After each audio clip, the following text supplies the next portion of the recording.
네, 우리가 누가복음을 마치고 이제 새로운 책 어디를 할까 한번 생각해 보다가 제가 요한일서를 결정했습니다. 그러니까 오늘은 요한일서의 서론 시간이라고 생각하시면 될 것 같습니다.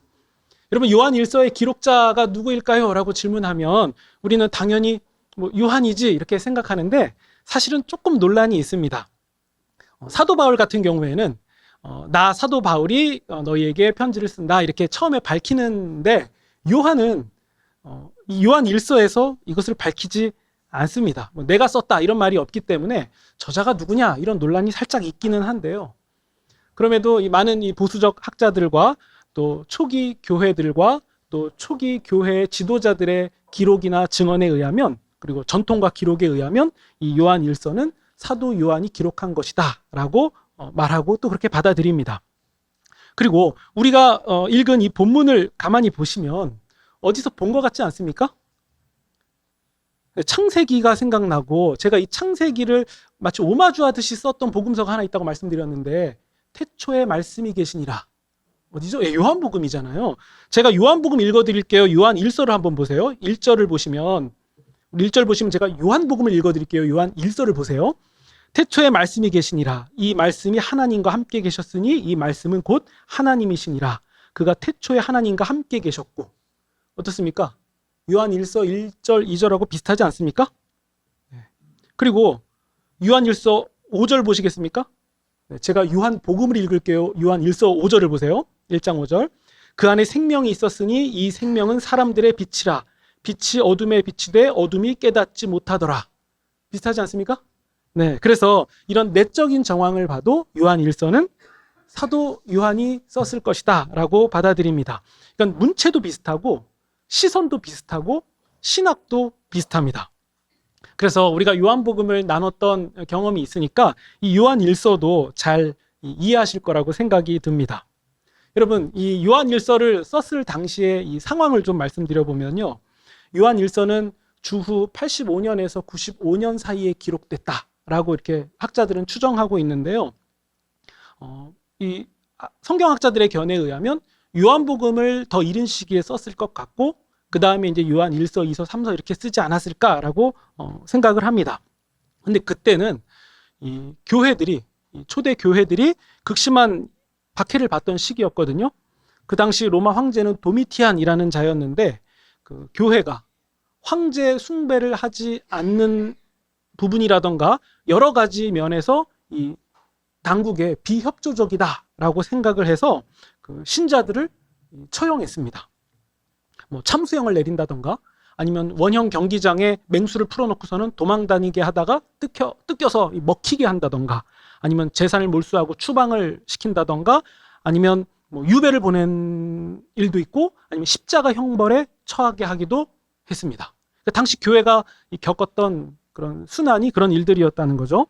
그때 이미 예수님의 사도들 중에 이 두 거장인 베드로와 바울은 이미 순교한 상황이고, 그리고 다른 사도들도 주 예수 그리스도를 하나님이라고, 부활하신 하나님이시라고, 하나님의 아들이라고 고백한 것 때문에 모두 다 목숨을 잃게 됐어요. 이런 소식들이 자꾸 누구의 귀에 들리게 되냐면 사도 요한의 귀에 들리게 됐겠죠. 그리고 교회들이 이런 소식을 들었겠죠. 그러니까 이런 고통스러운 시기에 마지막까지 살아남아 있는 사도 요한, 그 요한이 지금 편지를 써 내려가고 있었던 거죠. 당시 이 로마 제국의 황제인 도미티안은 무엇을 요구했냐면 황제인 자신을 주와 하나님이라고 부르게 명령했어요. 근데 생각해 보세요. 사도 요한이 로마 황제를 주와 하나님이라고 불렀겠습니까? 절대 그럴 리가 없죠. 예수님과 함께 다녔고 예수님의 죽으심과 부활을 목격한 그가 로마 황제 따위를 주와 하나님이라고 부를 수가 없죠. 그러니까 이 요한이 박해를 받았던 것은 당연하지 않았겠습니까? 다 주와 하나님이라고 부르라고 했는데 요한을 비롯해서 교회들은 그 고백을 거절한 거예요. 심지어 여러분 요한계시록을 보면 요한이 하나님을 향해서 호소하고 부를 때 하나님을 주와 하나님이라고 불러요. 우리를 위하여 어린 양을 보내주신 그 하나님이야말로 유일한 주와 하나님이시다. 이렇게 고백을 하니까 로마 입장에서는 굉장히 불편한 인물인 거죠. 그래서 그 사도 요한은 이 전승에 의하면 이 끓는 기름에 던져지는 형벌을 받았다고 합니다. 그런데 이 다니엘의 세 친구처럼 큰 해를 입지 않고 살아서 나오니까 이 장면을 보고서는 수많은 사람들이 사도 요한을 추종하기 시작해요. 그러자 이 도미티안 황제는 결국 이 사도 요한을 반모섬이라는 곳으로 유배를 보냅니다. 그 유배간 반모섬에서 기록한 글이 바로 요한계시록이죠. 아마 이 요한 1서는 이 끓는 그 기름이 있는 그 가마에 들어가기 전에 아마 기록되지 않았을까 이런 생각이 드는데요. 그러면 이런 상황들을 쭉 볼 때 로마의 박해를 제외하고 나면 이 교회 내부적으로는 굉장히 평온하고 좋았냐? 그것도 아니에요. 당시에 그 교회 안에는 그 영지주의자라는 그 무리들이 있었거든요. 영지가 무슨 의미냐면 신령한 지식이에요. 그러니까 신령한 지식, 영지를 소유한 사람만이 구원에 이르렀다라고 가르치는 이상한 이단의 가르침에 그 추종하는 세력들이 교회 안에 있었거든요. 근데 그 영지주의자들은 세상을 어떻게 이해하냐면 그 영혼과 육체 이렇게 두 가지로 나눠요. 그래서 영혼은 선한 것이고 육체는 악한 것이다. 이렇게 구분을 했거든요. 근데 생각해 보세요. 여러분, 몸을 만드신 분은 누굽니까? 하나님이죠. 성경은 말하고 있죠. 하나님이 사람을 지으실 때 흙으로 사람을 지으셔서 그 코에 생기를 불어넣어서 생명이 되게 하셨다. 그러니까 몸을 지으신 분이 하나님인데 영지주의자들은 몸은 악한 거고 영혼이 거룩한 거다라는 그 당시 그 지배적인 굉장히 영향력이 있었던 플라톤 철학을 따라가기 시작한 거예요. 그러니까 이게 어떻게 더 점점 왜곡이 되냐면, 그럼 우리가 믿는 예수님 봐봐. 예수님이 실제 몸으로 있었을 것 같지? 아니야. 몸은 악한 건데 어떻게 거룩하신 예수님이 몸을 입어? 우리가 몸을 입으신 예수님을 본 것처럼 느낀, 그러니까 눈에 유령처럼 영혼처럼 뭐 이렇게 어떤 귀신이라고 해야 될까요? 그렇게 보였던 거지 실제로 만져지거나 그런 존재가 아니셨어. 왜냐? 육은 악한 거니까. 이렇게 생각하기 시작한 거예요. 우리가 볼 때는 야, 뭐 그런 가르침이 있어 이렇게 하지만 그 당시에 그 철학이 굉장한 영향력을 행사하면서 사람들의 생각을 지배하고 있었기 때문에 그럴싸하네. 우리의 몸은 악하지. 어떻게 예수님이 몸을 입어? 말도 안 되지. 이런 생각이 교회를 점점 공격하기 시작했던 거예요. 그러니까 예수님의 가르치심, 그리고 죽으심, 부활하심, 승천하심, 이 모든 것은 예수님이 몸으로 하신 일이 아니라 유령처럼 보였던 일들이었다. 이렇게 주장을 하기 시작한 거죠. 근데 여러분, 우리가 누가복음 그 마지막을 나눌 때 확인하지 않았습니까?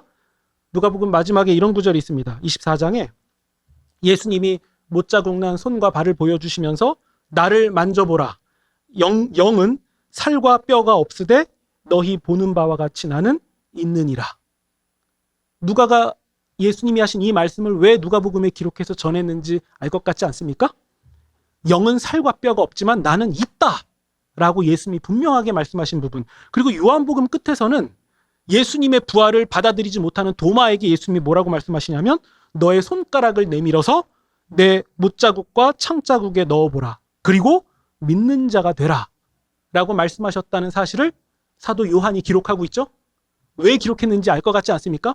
그 당시 교회를 공격했던 세력 중에, 잘못된 이단 세력 중에 하나가 예수님은 실제 몸으로 오신 게 아니야. 유령이었어. 그냥 눈으로만 보였을 뿐이지 실제 우리같이 이런 인간이 아니야. 어떻게 몸이 지저분한데 악한데 여기에 예수님의 영혼이 들어와. 말도 안 되지. 이런 이단적 가르침을 한 거예요. 그러면 여러분, 이런 맥락을 보면 왜 복음서가 그토록 예수님은 몸의 부활을 하셨다는 것을 강조하는지 알 것 같지 않습니까? 예수님은 몸으로 부활하셨다는 사실. 그러니까 여러분, 예수님의 부활은 항상 처음부터 공격을 받았어요. 그런 일은 있을 수가 없다. 상식적이냐? 말이 되냐? 그런 일이 인간 역사 가운데 없는데 무슨 몸의 부활이냐? 이런 공격을 받는 상황 가운데서 사도들이 일관되게 목숨을 걸고 주장했던 내용은 예수님의 부활이 몸의 부활이었다라는 사실이죠. 그러니까 이 영지주의자들을 반박하기 위해서 그 몸의 부활이었다라는 사실을 강조한 부분도 있습니다. 심지어 이 영지주의자들은, 지금 제가 교회 내부의 공격을 말씀드리는 거예요. 이 영지주의자들은 또 어떤 주장을 하냐면, 봐봐, 그럼 우리 몸은 원래 악한 거잖아. 그러니까 이 악한 몸은 죄를 지을 수밖에 없어. 그러니까 우리의 영혼만 거룩하면 된 거지, 우리가 이 몸으로 죄를 짓는 것이 우리가 구원받는 데 영향을 주겠냐? 이렇게 얘기한 거예요. 이해가 되십니까? 우리가 몸으로 지은 죄가, 아니 악한 게 당연히 몸으로 죄 짓는 거지, 우리 영혼만 깨끗하면 되는 거 아니야? 우리의 구원에 아무 지장 없어. 이렇게 말하니까 이런 세력들이 교회를 좀먹는 상황을 사도 요한이 보니까 사도 요한이 뭐라고 얘기하겠습니까? 니들 말이 맞아, 이럴까요? 아니면 아이고 생각이 다양하구나, 이럴까요? 아니죠. 매서운 칼을 뽑아드는 거죠. 그것이 틀렸다는 것을 분명하게 얘기하죠. 사도 바울이 가르치는 내용도 마찬가지 아닙니까? 예수님을 믿는 자들은 우리의 삶으로, 몸으로 예배를 드리고 그 예배가 진정한 영적 예배다라고 로마서에서 가르쳤죠. 그러니까 이런 내부적인 교회의 혼란도 있었던 거예요. 그래서 어떤 세력은 이 영지주의자들의 가르침과 손을 잡고 교회에서 떨어져 나가기도 했고, 그렇게 떨어져 나간 교회는 이제 반쪽만 남은 상황이잖아요. 그러니까 굉장한 혼란도 있었고 또 낙심과 의심으로 위기 가운데 점점 내몰렸던 거죠. 그러면 이런 상황에서 요한은 어땠겠습니까? 우리가 사도 요한 하면 그는 신앙에서 조금도 흔들리지 않는 철인이지, 뭐 이렇게 생각하실 수 있는데, 그의 인간적인 측면이 어땠을까 한번 생각해 보면 많이 어두워 보이지 않습니까? 일단 예수님에 관해서 그 깊이 있는 그 지식과 어떤 유대감을 함께 나눌 수 있는 동료 사도들은 다 죽은 상황이에요. 이제 자기 혼자만 남았죠. 그러니까 나 혼자 남아서 이 교회들을 보면서 어떻게 해야 될지에 대한 압박감, 이런 것들이 분명히 있었을 거예요. 그리고 사도들 중에서 가장 처음으로 죽은 사도가 누굽니까? 사도행전 12장에 나오는 야고보 사도가 제일 먼저 죽거든요. 근데 야고보는 누구의 형제죠? 요한의 형제잖아요. 그러니까 쉽게 말해서 내 혈육, 내 형 동생이 죽은 거예요. 이 죽음을 시작으로 계속 사도들이 죽은 소식을 들었는데 요한의 마음 상태는 어땠을까요? 그냥 뭐 친구나 저 남이 죽은 그런 일로 다가왔을까요? 어떤 사도들보다 가장 그 슬픔이 컸을 겁니다. 게다가 외부적으로는 로마가 계속 박해를 하잖아요. 언제 잡혀서 고통스러운 형벌을 당하고 죽을지 모르는 그런 어떤 무서움, 두려움, 이런 게 있지 않았겠습니까? 또 동시에 그토록 자기의 모든 걸 다해서 돌봤던 교회 가운데 이단이 침투해서 교회를 흔들어 놓고 이상한 가르침으로 성도들을 빼가니까, 망가지게 하니까, 영혼이 죽어나가게 만드니까, 이런 모든 것을 겪는 요한 입장에서는 어땠을까요? 우리 PTSD라고 하나요? 심리적 외상, 스트레스 장애, 그런 거 오지 않았을까요? 아니면 공황장애라던가, 아니면 어떤 우울증, 이런 거 오지 않았을까요? 근데 그때 약이라도 있습니까? 아무것도 없죠. 그러니까 외부적으로 보면은 정말 아무 소망이 안 보이고, 내부적으로 보니까 점점 무너져 가는 것 같고, 이런 상황에서 요한은 여러분 몇 세였겠습니까? 예수님을 만나고 사도로 부름받아서 간 나이를 10대라고 봤을 때만 해도 아주 이르게 보면은 80세 노인이고 80대 노인이고 일반적으로는 90대 노인이라고 판단됩니다. 그러면 굉장한 고령이에요. 외부적으로는 그런 극심한 박해가 있고 내부적으로는 그런 위기와 혼란이 있는 상황이에요. 게다가 자신이 마지막까지 살아남은 사도로서 어떤 책임감에서 비롯된 위기 혹은 두려움, 걱정, 염려 있었겠죠. 그러니까 제정신으로 존재하기에는 이게 어려워요. 너무 고통스러운 상황이에요. 혹자는 야 마지막까지 살아남았고 장수했네 이렇게 말씀하실 수 있겠지만 그런 장수 해보시겠습니까? 아니죠. 그러니까 야 요한이 이게 어떻게 버텼을까? 그런 시대를. 그 상황을 어떻게 견뎌냈을까? 이런 생각이 듭니다. 근데 요한이 남겨놓은 요한복음과 요한 1, 2, 3서와 요한 계시록을 보면 요한이 그 극심한 고통스러운 시기를 어떻게 지나가고 있었는지 우리는 확인할 수 있죠. 그는 분명히 바로 이때에 이런 절망적인 상황 가운데서 마지막 살아남은 사도로서 진리를 분명하게 해야 되겠다고 결정한 것이 확실하죠. 그는 사명을 기억한 거예요. 그래서 내가 여기에 이 절망스러운 상황에서 무너질 것이 아니라 사도로서 해야 될 것을 확실하게 해야겠다고 결정을 내린 거죠. 물론 이 교회 상황들을 보면 이때 마태복음이 먼저 있었고 마가복음, 또 누가복음, 그리고 바울 사도가 기록한 많은 서신들이 교회들 가운데 사본으로 복사가 되어서 돌려져서 읽히고 있었을 거예요. 그런데 마지막까지 살아남은 요한으로서 지금 그 상황의 교회를 보니까 지금 남아있는 성경들이 하지 못했던 말들, 또 예수님에 관한 깊이 있는 통찰, 그 외에 이단과 맞서기 위한 소지해야 될 진리들, 이런 것들을 요한이 힘있게 써 내려갔던 거예요. 그래서 그는 기록하기 시작한 거죠. 그래서 박해 가운데 더욱 담대한 모습을 보였다는 겁니다.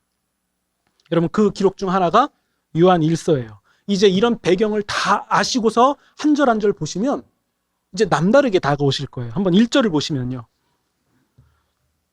태초부터 있는 생명의 말씀에 관하여는 우리가 들은 바요, 눈으로 본 바요, 자세히 보고 우리의 손으로 만진 바라. 느껴지는 부분이 있지 않습니까? 여러분, 여기서 생명의 말씀은 무엇입니까? 예수 그리스도예요. 요한복음에서도 동일하게 고백하고 있습니다. 태초에 말씀이 계시니라. 태초부터 이 하나님과 함께 계신 말씀이 육신이 되어 우리 가운데 거하셨다. 우리가 그의 영광을 보았다. 아버지의 독생자의 영광이요 은혜와 진리가 충만하더라. 요한복음에서 전하고 있었던 태초부터 계셨던 말씀은 예수 그리스도고, 이 요한 1서에서 전하고 있는 태초부터 계셨던 이 말씀은 예수 그리스도예요. 이 생명의 말씀은 예수 그리스도입니다. 그러니까 여러분, 이미 아까 방금 말씀드렸던 요한복음의 말씀이 육신이 되어 우리 가운데 거하셨다. 그리고 우리 1절에 보면 우리의 손으로 만져진 바라. 요한이 이 부분을 왜 강조하는지 알 것 같지 않습니까? 영지주의의 잘못된 가르침에 대해서 반박하고 있는 거예요. 유령 아니다. 눈으로 보였다가 끝난 거 아니다. 실제로 만져진 바로 그분이었다. 그분은 태초에 하나님과 함께 계신 분이셨고, 이 세상을 지으셨고, 또 우리 가운데 육신을 입고 오셔서 우리와 함께 거하셨고, 우리를 위하여 죽으시고 부활하시고 승천하셔서 다시 오실 바로 생명의 말씀, 바로 여기에 영원한 생명이 있다. 요한은 바로 이 부분을 굉장히 힘있게 눌러 써 내려가고 있었던 거죠. 그리고 1절을 다시 보시면 들었다, 보았다, 자세히 보았다. 그러니까 실제로 보았다. 우리의 손으로 만져보았다. 저는 여러분, 요한이 이런 부분을 기록할 때 요한만 경험했던 한 가지 사건이 떠오릅니다. 여러분, 그 요한복음에 보시면 예수님이 십자가에 달리시기 전에 제자들과 마지막 만찬을 하시잖아요. 그때 예수님이 너희들 중에 나를 팔 자가 있다라고 말씀하실 때 베드로가 너무 궁금해서 야, 누군지 물어봐봐 라고 고갯짓을 해서 사인을 보냈는데, 그 사인을 받은 자가 누구냐면 예수님 곁에서 몸을 기대가지고 예수님께 기대서 밥을 먹고 있었던 요한이에요. 그러니까 몸의 부활, 예수님이 몸으로 오셨다는 사실을 부인하는 자들이 황당한 거예요. 기가 차죠. 내가 몸을 기대고 식사를 나눴는데. 그리고 부활하신 예수님이 어떻게 하셨습니까? 떡과 생선을 구워서 주시면서 제자들에게 건네주셨잖아요. 유령이 어떻게 물건을 잡습니까? 그리고 함께 잡수셨잖아요. 복음서는 이 하나하나를 기록하고 있으면서 예수님의 부활은 실제요 몸의 부활이었다. 이것을 강조했던 겁니다. 그분은 육신이 되어 우리 가운데 오셨다. 여러분, 2절 보시면요. 이 생명이 나타나신 바 된지라. 이 영원한 생명을 우리가 보았고 증언하여 너희에게 전하노니 이는 아버지와 함께 계시다가 우리에게 나타내신 바 된 이시다. 그러니까 이런 고백들 하나하나를 보면 지금 사도 요한의 그 고백의 깊이와 경험과 진정성이 깊이 묻어나지 않습니까? 그냥 쉽게 써내려갔던, 그냥 형식상 써내려간 글이 아니었던 거예요. 제가 오늘 설교 제목을 고민하다가 이런 내용을 함축적으로 담을 수 있는 제목이 뭘까라고 고민하다가 제가 노장의 경륜이라고 좀 어려운 말 다 갖다가 한번 붙여봤거든요. 나이가 많고 그럼에도 동시에 경험이 매우 깊은 그 사람이 험난한 세월을 지나가면서 경험한 것과 지혜를 바탕으로 보여주는 능력, 이걸 경륜이라고 말하고 노장의 경륜이라고 말할 수 있죠. 여러분, 물론 다른 요한의 글도 마찬가지겠지만 특히 요한 1서는 이 마지막까지 살아있는 이 사도로서 요한이 한 절 한 절 이 노장의 경륜을 깊이 담아서 전달하고 있었던 거예요. 요한은 더 확실하게 증언할 수밖에 없었던 거죠. 내가 생생하게 목격하고 만져보았다. 그래서 그는 조금도 흔들림 없는 그 노련함, 그 견고함, 어떤 그런 차원의 영적 권위를 보여주면서 외부적 박해에는 굴하지 않고 내부적 유혹과 박해에도, 내부적 공격에도 결코 흔들리지 않으면서 동시에 참된 성도들을 향해서는 하나님의 무한하신 사랑을 전했던 사도. 그래서 요한 1서를 보시면 자녀들아, 자녀들아, 사랑하는 자들아, 이런 표현이 많이 나오는 겁니다. 여러분 3절 보시면 이제 그 노장의 경륜을 가지고 사도 요한이 이제 교회가 나아가야 될 방향을 전하는데 3절, 우리가 보고 들은 바를 너희에게 전하는 이유가 있다. 그게 뭐죠? 첫 번째, 너희가 우리와 사귀게 하려는 것이다. 두 번째, 우리의 사귐은 아버지와 그의 아들 예수 그리스도와 더불어 갖는 사귐이다.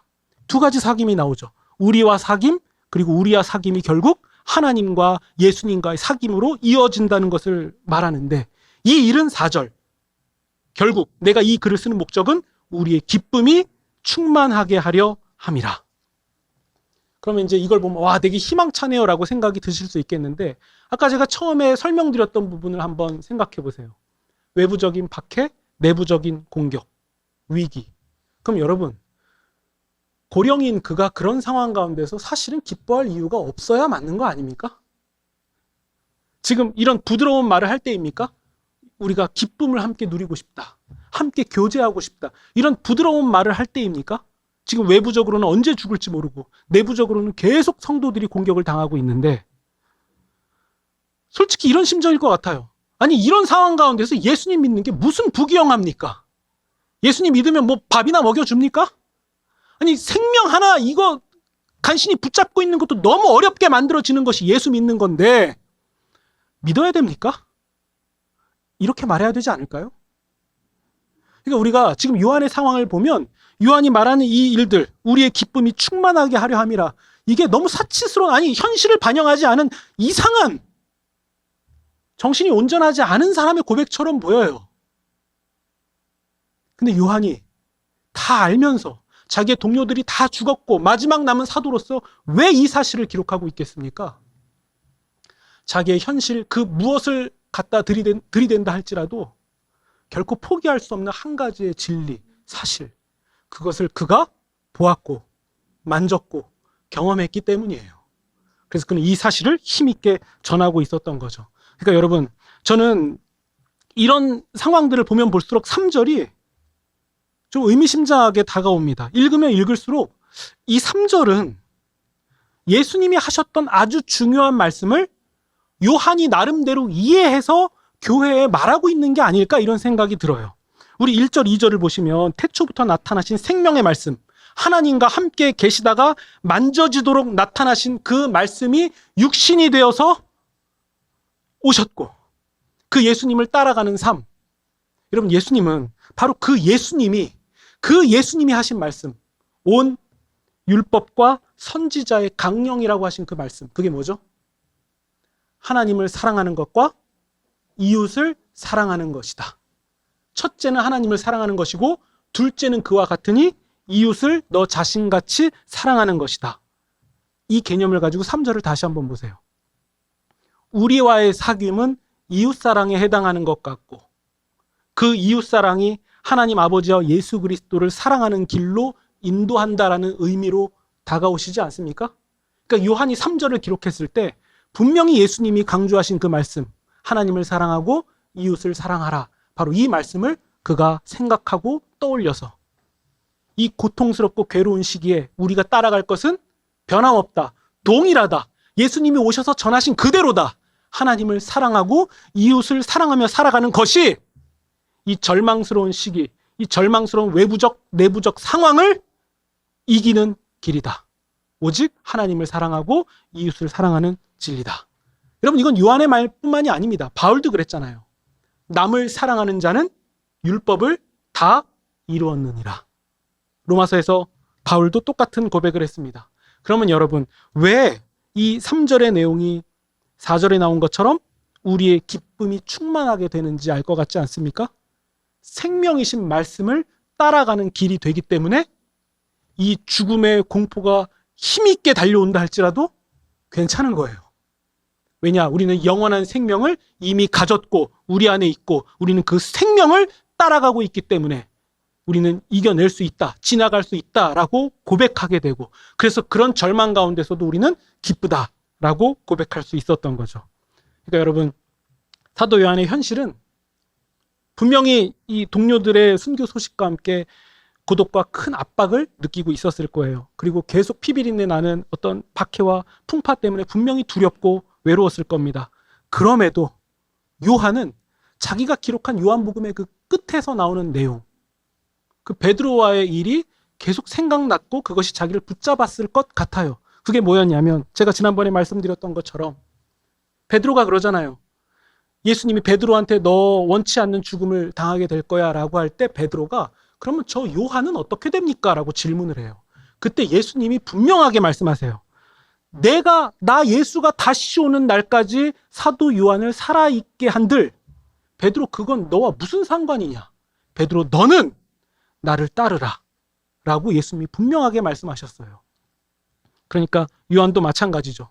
외부적 박해가 있든 내부적 공격이 있든 다른 생각을 하는 것이 아니라 쟤는 어떻게 되죠? 앞으로 어떻게 되죠? 이제 어떻게 이걸 풀어나가야 되죠? 이런 고민을 할 게 아니라 단 한 가지, 예수님이, 부활하신 예수님이 분명하게 말씀하신 한 가지, 너는 나를 따르라. 그 너는 나를 따르라를 풀어서 말씀하면 뭡니까? 하나님을 사랑하고 이웃을 사랑하는 이 길을 끝까지 흔들림 없이 걸어가라. 여기 우리의 생명이 있고 영원한 생명이 있고 영원한 나라가 있고 영원한 기쁨이 있다. 요한은 바로 이것을 전하려고 했던 것이 분명합니다. 그럼 여러분, 오늘날 이 시대를 살아가는 우리에게 참된 기쁨은 무엇입니까? 여전히 힘이, 돈이 왕노릇하면서 정의도 돈 앞에서 얼마든지 구부러뜨려 놓을 수 있는 이런 세상 가운데서, 돈이면 뭐든지 다 되는 이런 세상 가운데서, 갈수록 죄와 음란함은 더욱 득세하는 이런 세상에서 합리, 논리, 과학 이런 것들이 유용한 도구가 아니라 진리라고 말하는 이런 세상 가운데서 믿음의 길, 신앙의 길, 혹은 부활과 영생 이런 것들은 멍청한 사람들이나 받아들이는 논리라는 이런 말을 하는 세상 가운데서 우리에게 참된 기쁨은 무엇이 되겠습니까? 그 세상을 따라가는 길입니까? 더욱 힘을 갖는 것입니까? 혹은 더욱 돈을 갖게 되는 겁니까? 아니면 사람들이 말하는 논리 합리에 진리가 있다라고 믿는 것입니까? 아니죠. 우리는 만져진 몸으로 오신 예수님이 영원한 생명을 이루셨고 그 영원한 생명이 이 세상 가운데 침투했고 우리는 그것을 전해 들었고 보고 만진 자들이 목숨을 버리기까지 전했던 이 귀한 진리가 우리 가운데 담겼다. 우리도 그 부활과 영원한 생명에 동참되었다. 이 사실을 이길 수 있는 기쁨은 이 세상에 없을 것입니다. 우리가 이것을 가졌고 우리의 일이라는 사실, 이것이 우리에게 큰 진리와 힘으로 작용하시면 좋겠습니다. 여러분, 노장의 경륜은 바로 이 진리를 확신하는 자리에 이르게 된 것입니다. 우리 또한 앞으로 이 요한 일서를 쭉 살펴보면서 바로 이 요한이 그토록 확신하고 고백했던 이 실체를 우리도 동일하게 바라보시게 되면 좋겠습니다. 그래서 앞으로 이 놀라운 사실들을 나누면서 이 기쁨의 비밀에 더욱 힘있게 나아가시는 그런 저와 여러분이 되시기를 우리 구주 예수님의 이름으로 축원드립니다. 아멘.